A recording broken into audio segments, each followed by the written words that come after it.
бахшида ба рӯзи президент ва мавриди истифода қарор гирифтани чархаи аввали нерӯҳои барқи оби роғун дар ноҳияи восе чорабиниҳои идона дур гардиданд. Дар бахши ҳунарҳои мардумӣ эҷоди корҳои дастии ҳунармандон, наққошӣ, дузандагӣ, бофандагӣ, оҳангарӣ намоиш дода шуданд. дар ҷамоати идона бахшида ба рӯзи президент инчунин мавриди истифода қарор гирифтани чархаи аввали нерӯҳои барқи оби роғун намояндаи ҳукумати ҷумҳурии тоҷикистон, муовини вазири молияи ҷумҳурии тоҷикистон иштирок намуданд. ба ин чорабинӣ ҷавонон, собиқадорони меҳнат, қаҳрамонони арсаи меҳнат, роҳбарони ташкилоту муассисаҳо, гирандагони стипендияи президентӣ даъват шуданд.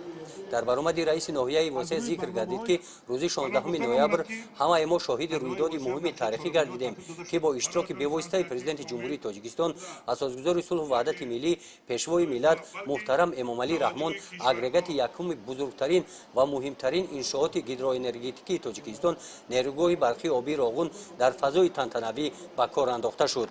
аҳамияти ин иншооти тақдирсозро ба инобат гирифта президенти кишвар пешвои миллат муҳтарам Эмомалӣ Раҳмон аз соли 2008 барои аз нав бунёд кардани нерӯгоҳи мазкур иқдом гирифтанд. пешвои миллат бо ин мақсад шахсан ба шаҳри роғун сафар карда якҷо бо мутахассисони коршиносони соҳаи энергетика бо вазъи иншоот шиносоӣ пайдо намуданд.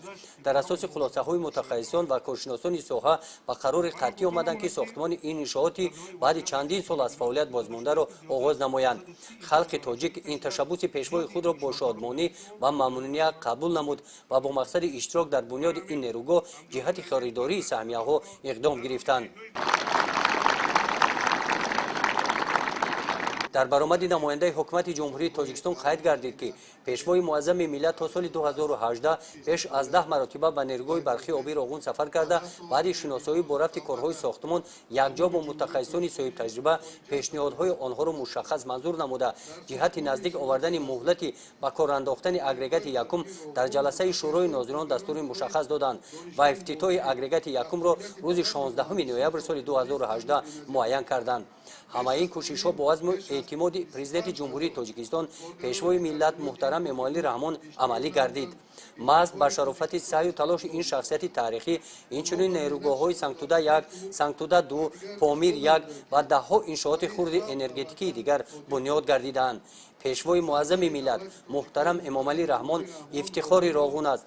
кӯҳи нур ва кӯҳҳои роғун ҳаmpайванданд.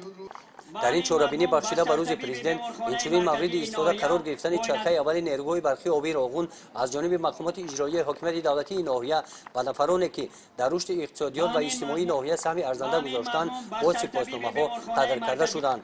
аз ҷониби бахши сабти асноди ҳолати шаҳрвандии ноҳия ба 2 нафар кӯдаконе ки рӯзи 16 ноябр таваллуд шуданд шаҳодатнома дар бораи таваллуд дар муҳити идона тақдим карда шуданд.